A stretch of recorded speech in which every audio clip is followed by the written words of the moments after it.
The Quran identifies the geographic location of the interactions between Moses and Pharaoh with extreme specificity, leaving no room for doubt. In fact, the Quran mentions 5 descriptions in its narration of Moses and Pharaoh's story: the western side, Yam, Madyun, Turwa and the Tor. The western side, the first location identified by the Quran, is where Moses learned from God that the confrontation with Pharaoh and his army is over. He also learned the timing of his escape with the Israelites from the tyranny of the Pharaoh. This specific location is identified as the western side of Mecca because God said to Prophet Muhammad, "And you weren't, O Muhammad, by the western side as we handled the situation with Moses, and you weren't one of the witnesses." Prophet Muhammad lived in Mecca at the time, and the western side of Mecca is northern Sudan. If anything, this tells us that the story of Moses and Pharaoh took place in what we now know as northern Sudan, or to be precise. By the way, it's worth noting here that back then there was not the land that is now called North Sudan. It was known as the Nubian Kingdom of Kush.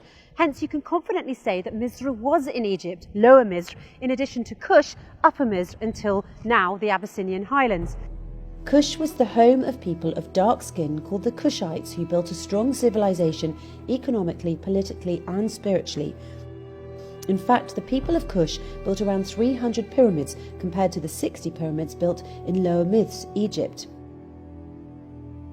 There were always disputes between Upper and Lower Misr about who would rule Misr as a whole, and indeed the Nubian Kush or Upper Misr succeeded sometimes in ruling Misr as a whole. Eventually, the Lower Misr, Egypt, succeeded afterwards to control the reign of Misr as a whole. And since the story of Moses and the Pharaoh took place in the current north of Sudan, or in a more accurate description, at the southern part of Misr before the border division took place in 1899.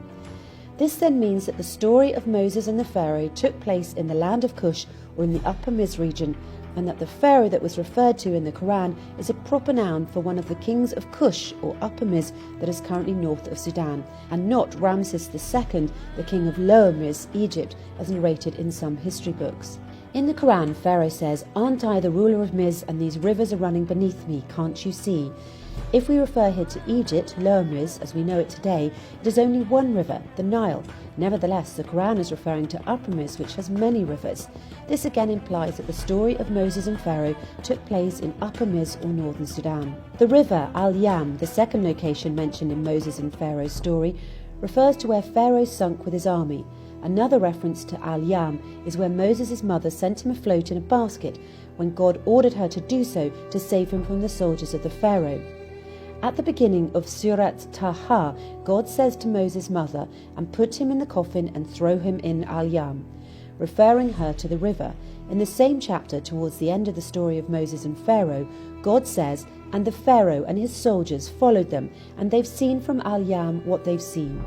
So while we agree that Moses at the beginning of the story was thrown in Al-Yam and the Pharaoh at the end of the story sunk in Al-Yam, we associate 2 meanings to Al-Yam.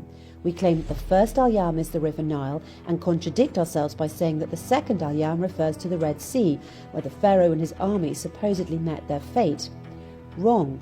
Both instances refer to the river where Moses was left as a child and the place where the Pharaoh and his army sunk beneath the waters. It's clear that Al-Yam in the Quran refers to the same location, which is the River Nile, specifically the part of the Nile in northern Sudan. In fact, the word yam linguistically means water as a source of life and food, and it was used to refer to the Nile Valley in this region, starting from the 4th cataract to the 6th cataract. This area, Yam, is one of the most fertile areas in the Nile Valley and is now called Shendi Branch, where the Nile starts to become wider and with lower fertile banks. Obviously, you're beginning to question here, what about the verses in Quran that explain Moses crossing the sea and the fatal ending of Pharaoh and his army beneath the waters? The Quran says, "And as we parted the sea, and we rescued you and sunk Pharaoh and his followers while you were wandering." Let's address this. The Quran was revealed in Lesson Arabic, so they understand. Arabs use the word bahra for sea, or for any large body of water like oceans, seas, rivers, lakes, etc. For example, in Surat Al-Furqan, "And he who combined water from both seas, one is fresh and drinkable, and the other is salty and not drinkable, and made between them isthmus and carved rocks." Similarly, "And the 2 seas are not equal. This is fresh and drinkable, and this is salty and not drinkable." The Quran here is clearly referring to the sea as a big body of fresh or salty water, whether it's actually a river. Let's continue with the story of Moses and the fourth location mentioned in the Quran in relation to his journey. After Moses settled and had a job and wife in Madian, he stayed there for a long time, but he was determined to go back to Miz. As he was on his way to Miz with his family, he reached the valley of Torah, where God called him, "Verily I am thy Lord, therefore in my presence put off thy shoes, thou art in the sacred valley Torah." The sacred valley Torah is the location where Moses spoke to God. This valley is next to a very high and huge mountainous structure called the Tor. The Quran says, "And we called him from the right side of the Tor and made him draw near to us." This implies that the very high and huge mountainous structure called the Tor is in the same location of the sacred valley of Torah.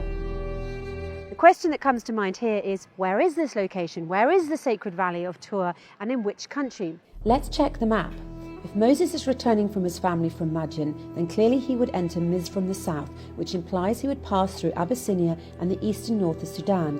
Indeed, on the current borders of Sudan and Abyssinia, and specifically on the Abyssinian highlands, is a valley named Tor.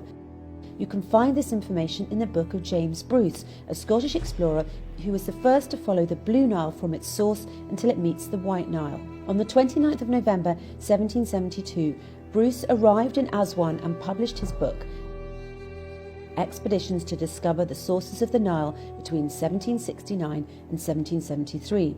It's considered one of the most authentic books that examine the River Nile Valley. About his trip from Ethiopia to Egypt, he mentioned a significant piece of information. He referred to a town called Al-Gadarif, a town at the border between northern Sudan and the Abyssinian highlands. Its true name was Tor. Bruce illustrates the map of Miz before the recent borders between the north and the south. On the map you can easily locate Tor next to Abyssinian Heights. From a geographical perspective, Tor, or the city of Al-Gadarif, is located in the Ethiopian hills at the border with Sudan. Rivers flow into this place and create fertile, rich soils that retain water and provide essential nutrients to plants. In fact, it's considered to be one of the top agricultural areas in Sudan, with high, fertile valleys around the rivers of Atbah, State, Al-Harad and Bislam, highly known for corn and sesame all around the world. As for the animal population in Al-Gadarif, around 7 million different types of cattle come from nearby neighbourhoods seeking water and food. God describes this area in the Quran as the blessed spot. The blessing refers to the diversity of the rivers, agricultural crops, trees and food, which applies to the city of Al-Gadarif. This area and Sudan in general is considered to be the food basket of the world. There is no other area as blessed agriculturally as this area in the entire Arabian and African region, just in terms of the number of rivers, the variety of agricultural harvests and the greenery. So what is the story of the very high and huge mountainous structure called the Tor, or the Tower, the fifth location identified in the Quran? And we called him from the right side of the Tor and made him draw near to us. The Tor is a very high and huge mountainous structure and was mentioned in the Quran as the Tor Sina or Sinai, the Tor Sanin, and just as the Tor. It's recorded in Arabic dictionaries and scholars of the science of tafsir that Sinai and Sanin are known Abyssinian nouns. Indeed, if you check the map of the Abyssinian highlands, you will find names like Sanin, Semien, Sina, Senan. In fact, in the Abyssinian highlands you will find a mountain called Debra Sina, or Mount Sinai in English. The exact name of the mountain is also found in modern Egypt and is called Mount Sinai. You will also find in Abyssinian highlands Mount Sanin. And what's interesting is that in the Abyssinian highlands, despite the difference in the names, Sanin, Semien, Senan, Sina, etc., they all represent one mountainous structure, one range, one plateau, called the Tower Plateau. From a geological perspective, the Abyssinian highlands is considered to be one block, moulded since creation from one origin. This range is called the Abyssinian Tower, also referred to as the African Tower, because it is the biggest group of mountains with a height that extends in one chain in Africa for a very long distance, 519,278 kilometers squared. That's why Ethiopia is sometimes referred to as a tower. Even the highest peak in Africa, Mount Kilimanjaro, extends only to 4,000 kilometers squared. The Abyssinian Heights has been referred to as the African Plateau or the African Roof, with different heights exceeding 4,000 metres to a maximum of 4,500 metres. As for the Sinai or Sina mountain in modern Egypt, its average height is only 2,300 metres, and the area of Sinai altogether is 61,000 kilometres squared. Most importantly, the Sinai that you know today in modern Egypt was not called Sinai in the time of Moses and the Pharaoh. It was called Mafkat, which means the land of turquoise. Also, the so-called Mount of Tor in Sinai in modern Egypt was then called Retho.